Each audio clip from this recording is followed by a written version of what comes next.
Hello St Martin's congregation, it's lovely to be preparing with you for Easter. This Easter Sunday we have a very special treat. We will be bringing back the first stage of communion wine for our congregation.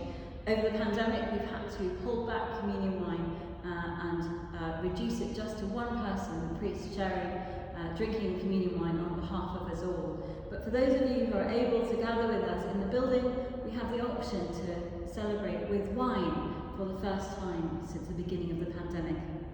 We're going to do it in a very special way, just to have a phased return. So for the first phase, we'll only be sharing it from the centre aisle. Normally we have it from the side aisles as well, but for this first phase, we're just going to start with one part of the congregation. So if you are used to receiving communion wine that is non-alcoholic or gluten-free bread, I'm afraid you'll have to wait until the second phase.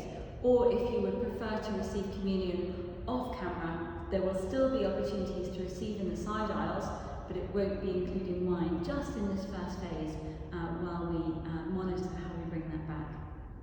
So you'll be given a wafer, the same as normal if you're kneeling in the communion rail, and it will be dropped into your hand from a short distance by the priest. Then we want you to take it and be very careful not to drop it on the floor, and be very careful to hold tightly to one end.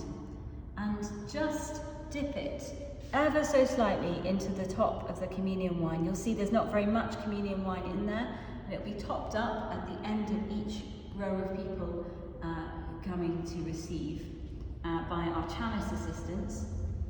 But then when you have intincted, please just consume it immediately so that you don't risk dropping any onto the rail or onto the floor.